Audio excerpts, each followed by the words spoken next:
Hey there, softball fans. I'm Sydney Limmerher, and I couldn't be more excited to bring you an exclusive behind-the-scenes look at two incredible athletes from the Arkansas Razorbacks softball team. Get ready to meet Reagan Johnson and Spencer Prigge, two players who bring their A-game every time they step onto the field. But before we dive into their stories, let's take a moment to give a shout out to our sponsor, the Everett Auto Group. They're the driving force behind Buick's See Her Greatness campaign, celebrating the achievements and empowerment of female athletes. With locations in Benton, Bryant, and Rogers, the Everett Auto Group is all about supporting women's sports, and we're so grateful to have them on board. Now, let's get down to business. I'll be your host for today's interviews, bringing you all the insights from Reagan and Spencer.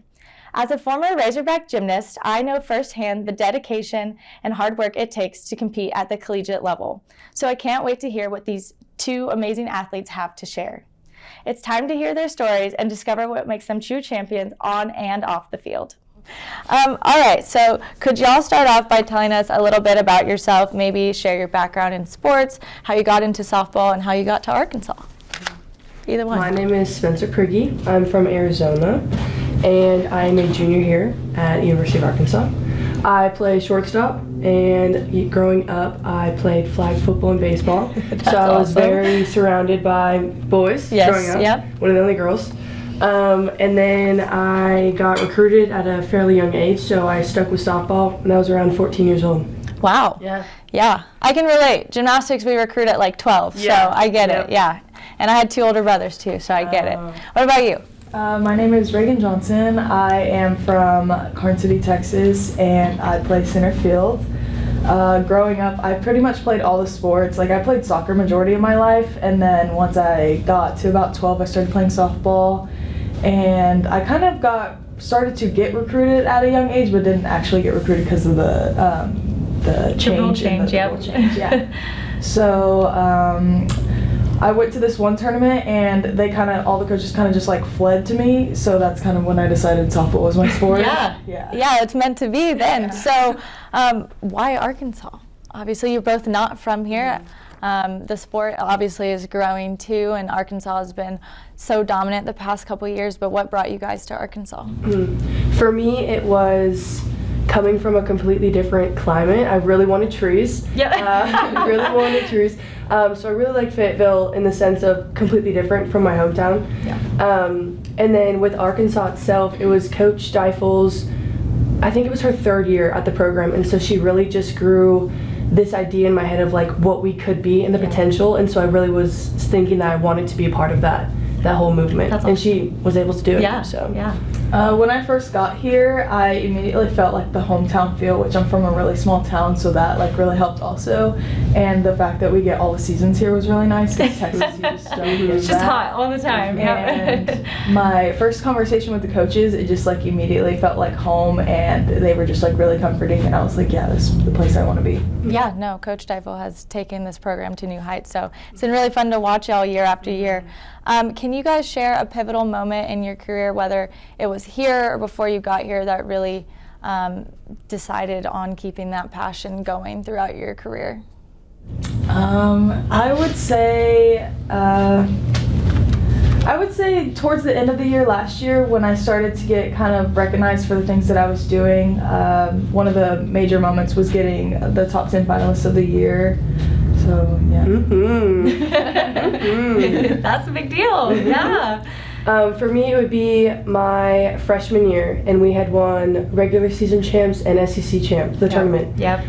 So that was super cool in the fact that they had won, I think, regionals the previous year, but we hadn't done both before. And so I think it was just the fact of, wow, we can do this. You know, coming from a program that was very underrated and up and coming, it would definitely be winning both of those in the same year. Yeah, that was a year to watch. I remember being at those games, and it was just like the crowd was insane. So such an insane group of girls to play with too. It was unbeatable. Kendall and all those guys. Yeah, it was crazy. So what do you want young Razorback fans to remember about you as an inspiration to them? I would say just like the passion and the love that I show on the field. I'm not like a big face of it, just because like I'm not like a major like power hitter or anything. So just like showing that even though we're not like the big hitters or anything like that, like you're still very important to the game. Yeah.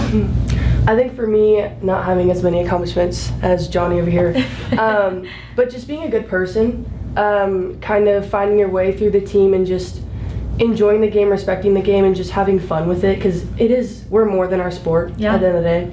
And Yeah, college really makes you realize like what platform you have. You know, you have all these eyes on you at all times, and then with the sport growing even more, you have like such a big platform to have that. So that's so fun that you guys kind of have an idea of what you're trying to tell your story.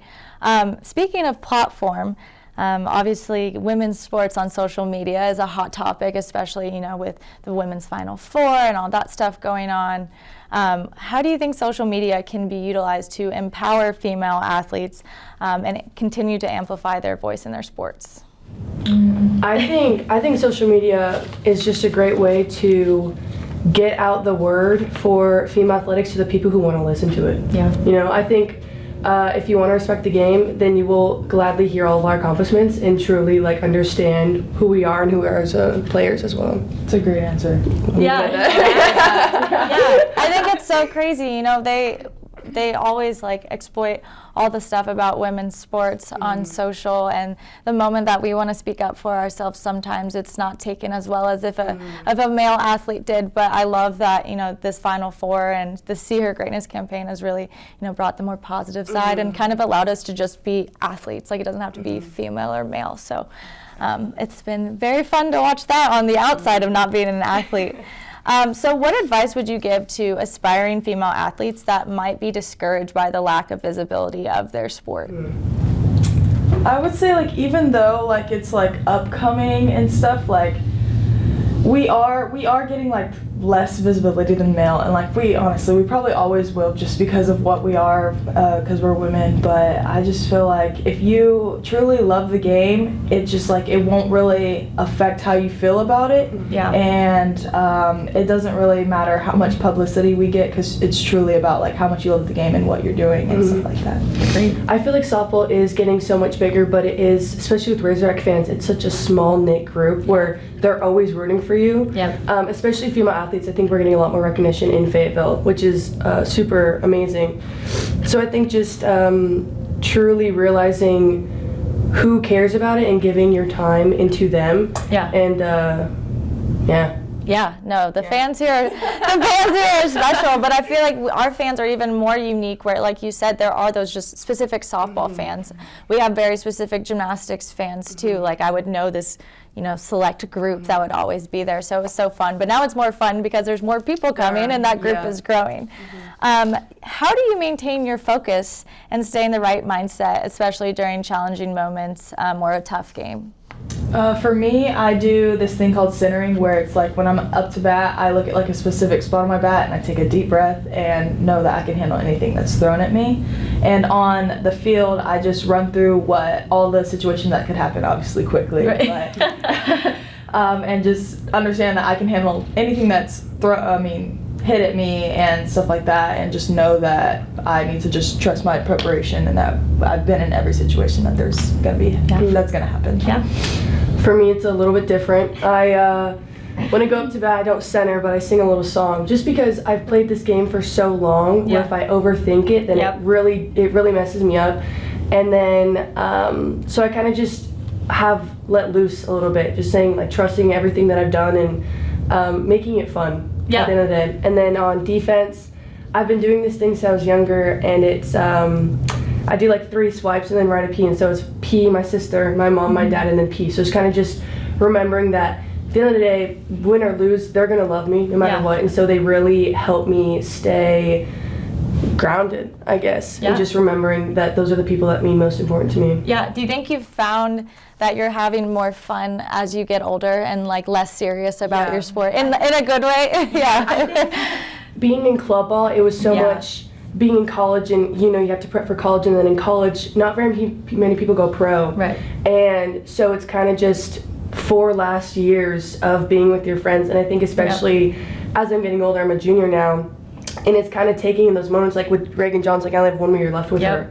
So it's definitely more having fun and we get into college level, we make it so serious, and it's really just a game that we've been playing since we were younger, and the competition is a lot better, and we recognize that, but it's more just, we've been doing this our whole lives, you know, it's just a game. Yeah. Was there a moment that you kind of like realized that? Like for me, I got hurt my junior year, and I was one of those like, don't talk to me before I go. Like I took the sport so serious, and then taking it away for a year was like, why am I so worried? Like, it's just a sport. Like, I get the opportunity to do that every day and see my best friends every day. Now that I'm out of it, I miss it all the time. So was there like a moment for you that you're like, wow, why am I taking this so serious? Like, I just need to go out there and have fun. Yeah, I think for me it was club ball. I was very, very hard on myself. Very hard. And I was talking with my teammates and stuff, but it was never the same connection that I had with club ball or with college people. And so I think just really realizing that there's 27 girls thinking the same exact thing, and so we just cannot hold on to the fact that, you know, I'm doing terribly, and it's like, well, you know, Reagan Johnson's 3 for 3 right now. Right. So, you know, and it's win or lose, she's gonna carry for me no matter what. So I think it's just the collective group that we have on our backs is what really makes it better. That's what makes college so much fun. The team aspect of it, and like I was at regionals this weekend, and I was like, man, you will never have anything like your team that you had in college, and it takes it not being there anymore for you to realize. So take advantage of those moments while you can. Okay, we're gonna pivot to a really fun question. This is always one of my favorite questions. So who was your first female athlete that you looked up to, whether it was softball or not, when you were growing up? I would say Natasha Watley, because she was a really good slapper, and I just always just looked up to her because she was just really fast like I am, and she was just a really good slapper, so yeah. Mine would be my sister. She's 3 years older than me, and if, you know, she played t-ball, I played t-ball. Yep. She did football, I did football. And so she did softball, and I was like, I'm gonna do softball. So I think it was definitely just that I want to be like my sister, and that's what it was, and here I am. So yeah, that's awesome. That I didn't know that about you, so that makes a lot more sense now, Spencer. That is awesome. Okay, one final question. So, like I kind of brought up with the social media, there's always going to be some backlash when it comes to female sports. How do you guys address the haters in the room, and how do you kind of put their hate to an end? I think realizing that majority of the hate that we get are from people who have never experienced what we're going through. And so obviously part of us wants to say, you do it then. You know, you do it. But I think it's just kind of blocking out the people who they're just saying things to say things because they're frustrated at themselves. They don't really know. I mean, they narp on people in male sports too. So they just hate on people no matter what.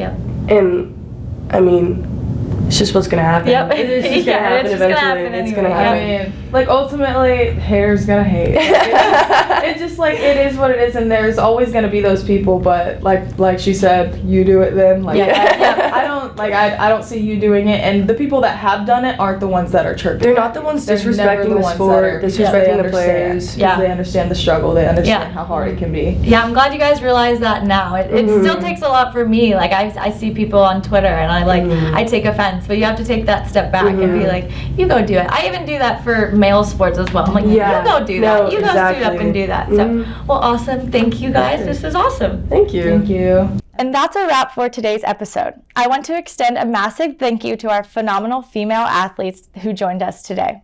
Your stories are the heart and soul of our podcast, and your greatness truly shines through in every word. I also want to express my gratitude to the Ever Auto Group for continuing to promote the See Her Greatness campaign. With locations in Benton, Bryant, and Rogers, they're not just in the business of selling cars. They're champions of celebrating female excellence in sports.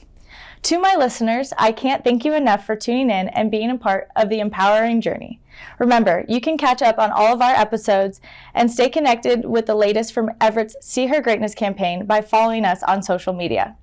Until next time, keep believing in your greatness, keep striving for your dreams, and keep celebrating the incredible achievements of women in sports. This is Sydney Lemmerhurt signing off.